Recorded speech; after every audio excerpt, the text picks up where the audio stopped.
சிறிய மற்றும் நடுத்தர வியாபாரங்கள் வளர்ச்சி தொடர்பாக பிரதானமான சில பிரச்சனைகளை எதிர்நோக்குறாங்க. அதாவது வியாபாரம் பல வருஷம் இருக்குது. வளர்ச்சி இல்லாத வியாபாரமா இருக்குது. ஒரே அளவிலான வருமானம், தொடர்ச்சியான பிரச்சனைகள், ஒரு பிரச்சனையை தீர்க்கிற நேரம் இன்னொரு பிரச்சனை வெளியே வருது. பொதுவாக 3 அடிப்படையான பிரச்சனைகள் தான் வளர்ச்சி சம்பந்தப்பட்ட பிரச்சனைகள மூல காரணங்கள். அதுல முதலாவது விஷயம் என்னன்னு சொன்னால், ஒரு வியாபாரம் வளருகின்ற பொழுது, அந்த வியாபாரம் நாளாந்த நடவடிக்கைகள செய்து கொண்டு போகும். நாளாந்த நடவடிக்கைகள் பொருட்கள வாங்குறது, விக்கிறது, உற்பத்தி செய்றது, கஸ்டமர்ஸ் அ ஸ்க கா கிட்ட இருந்து காசு வாங்குறது. நாளாந்த நடவடிக்கைகள்ல மூழ்கி இருப்பாங்க. ஆனால், எந்த ஒரு வியாபாரம் ஒரு குறுகிய கால, நீண்ட கால திட்டத்தோட செயல்படுகிறதோ, அந்த வியாபாரம் ஒரு ஸ்ட்ராட்டஜிக் பிளான் என்று சொல்லுவாங்க. அந்த பிளானோட செயல்படுதோ, அந்த வியாபாரம் திட்டமிட்ட அடிப்படையில வளர்ச்சி அடையும். 2வது மிக பிரதானமான பிரச்சனை தான் கேஷ் ஃப்ளோ இஷ்யூஸ். நாங்க நினைக்கக்கூடாது ஒரு வியாபாரத்துல கேஷ் ஃப்ளோ என்று சொல்ற விஷயம், அநேகமா எங்களுக்கு தெரிஞ்ச ஒரு அம்சம் தான் இது. ம். கேஷ் ஃப்ளோ இஷ்யூ ஒரு வியாபாரத்த இல்லாமல் ஆக்குற அளவுக்கு நிறைய அந்த வியாபாரத்துக்கான கேள்வி இருக்கும். அந்த வியாபாரத்துக்கான வாய்ப்புகள் நிறைய இருக்கும். நிறையவே வளர்ச்சி கண்டு கொண்டு வர வியாபாரமா இருக்கும். ஆனால் வளர, வளர இந்த வியாபாரத்துக்கு என்ன நடக்குதுன்னு சொன்னால், அ நிதி முகாமைத்துவம் சம்பந்தப்பட்ட, அதாவது கேஷ் ஃப்ளோ சம்பந்தப்பட்ட இஷ்யூ வளர ஆரம்பிக்குது.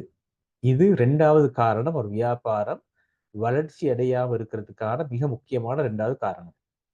ஸோ கேஷ் ஃப்ளோ மேனேஜ்மென்ட் என்று சொல்றது ஒரு சாதாரணமான விஷயமாக இருந்தாலும், அதனுடைய டீட்டெயில்ஸ நாங்க தெரிஞ்சு கொள்றது, அது எப்படி நாங்க பொருட்கள வாங்குறதிலிருந்து விற்று காசு பெறுற அளவுக்கு அல்லது உற்பத்தி நடவடிக்கையா இருந்தால், அந்த உற்பத்தி நடவடிக்கைகள் எப்படி நாங்க திட்டமிட்டு செய்றது, அதுபோல விற்பனை நடவடிக்கையாக இருந்தால், எங்களுக்கு இப்ப நாங்க ஒரு சூப்பர் மார்க்கெட் வச்சிருக்கிறோம்.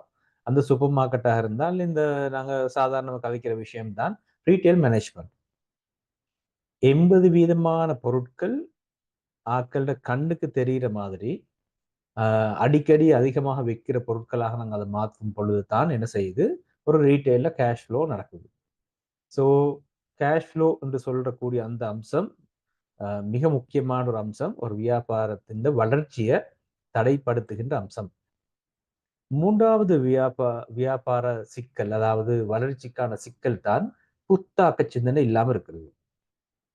சில நேரங்கள்ல நாங்க என்ன செஞ்சிருப்போம், தொடர்ச்சியாக வியாபாரங்கள் செய்த அனுபவங்கள், தொடர்ச்சியாக அந்த அனுபவங்கள் காரணமாக நாங்க வியாபாரத்த ஒரே மாரி செஞ்சு கொண்டு போயிருப்போம்.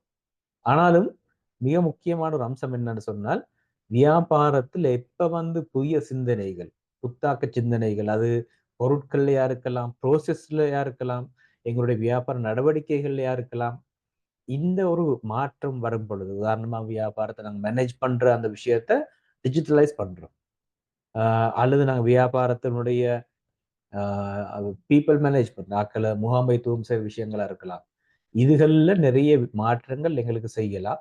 ஆகவே இந்த மாற்றங்கள் செய்யாம இருக்கிறதுனால தான் வியாபாரங்கள் ஸ்தம்பிதம் அடையுது. 3 விஷயங்கள். நான் வியாபாரம் உண்டு, வளராம இருக்கிறதுக்கான காரணங்கள் 3 தொட்டு காட்டினேன். உண்டு, எங்களுக்கான உபாய திட்டமிடல் இல்லாம இருக்கிறது. ஸ்ட்ராட்டஜிக் பிளான் இல்லாம இருக்கிறது. எங்களுக்கான கேஷ் ஃப்ளோ மேனேஜ்மென்ட்ட நீண்ட கால அடிப்படையில தீர்த்துக் கொள்றதுக்கான ஆற்றல் எங்களுக்குள்ள இல்லாம இருக்கிறது. 3வது மிக முக்கியமான காரணம், எங்களுக்கு போதிய அளவு புத்தாக்க சிந்தனை இல்லாம இருக்கிறது. இந்த 3ம் தான் எங்களுடைய வியாபாரத்தின் வளர்ச்சிய தடைப்படுத்துகின்ற பிரதானமான அடிப்படையான 3 காரணங்கள்.